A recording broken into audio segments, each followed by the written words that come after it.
alihi wa sahbihi ajma'in, amma ba'd.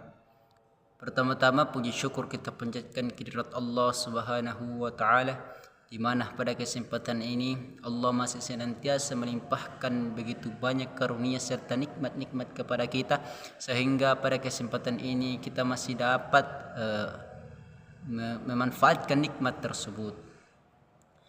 Salawat serta salam kita curahkan kepada baginda Rasulullah Muhammad sallallahu alaihi wasallam sebagai uswatun hasanah rahmatan lil alamin, yang telah berhasil mengangkat derajat manusia dari alam kegelapan menuju alam yang terang menderang seperti yang kita saksikan dan rasakan saat sekarang ini.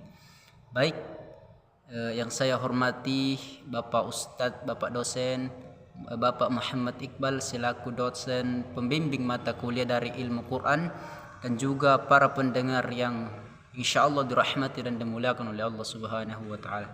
Di sini saya akan memberikan jawaban atas pertanyaan-pertanyaan yang telah ditugaskan oleh Ustadz untuk dijawab kita sebagai ujian akhir dari semester pertama ini.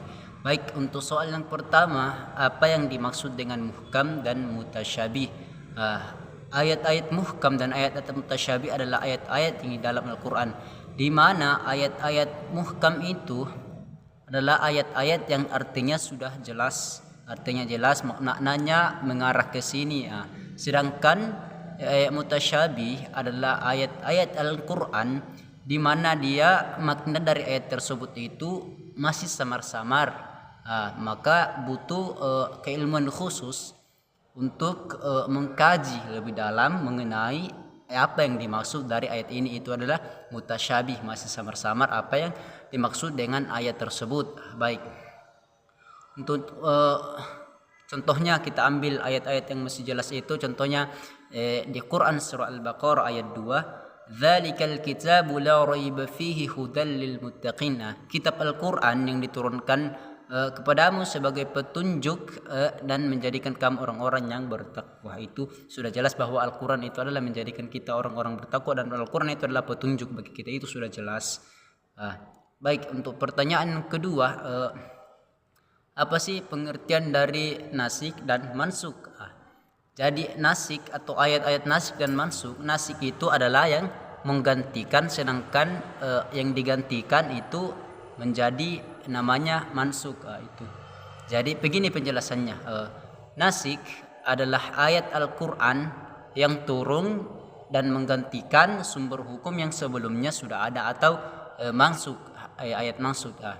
Contohnya begini.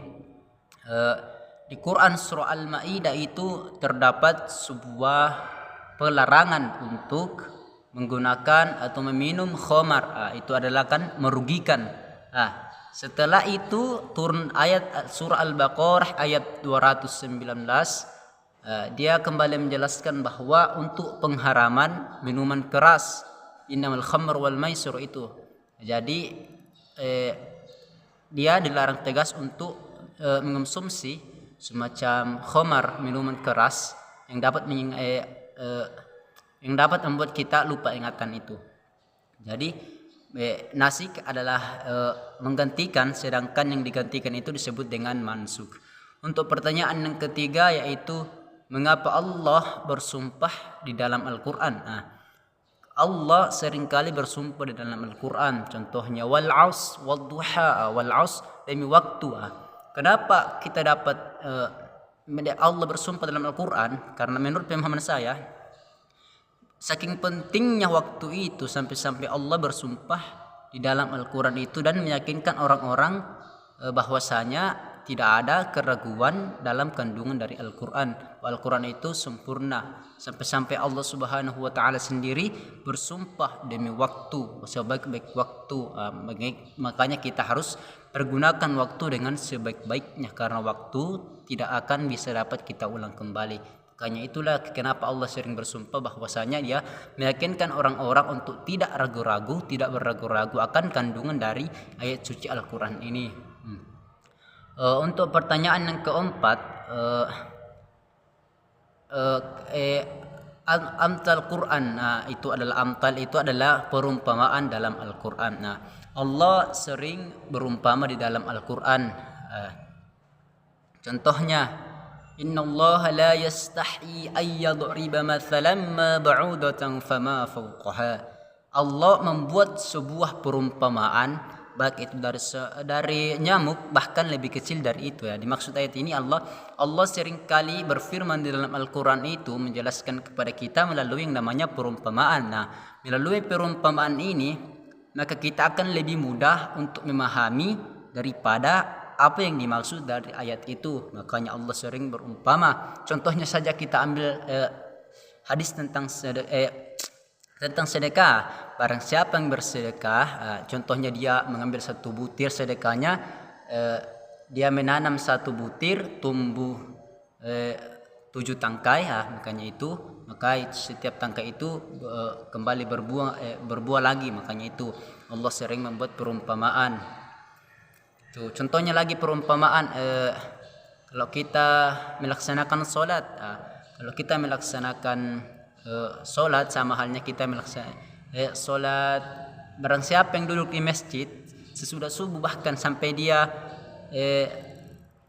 duduk di masjid dan dia berzikir kepada Allah, mengingat Allah, dan dia melaksanakan solat 2 rakaat sebelum meninggalkan masjid, maka sama halnya dia menjalankan yang namanya ibadah haji. Itulah perumpamaan dari Allah Subhanahu wa taala kepada hambanya, bahwasanya perumpamaan itu supaya kita semua lebih mudah untuk mengamalkan suatu kandungan dari ayat Al-Quran tersebut.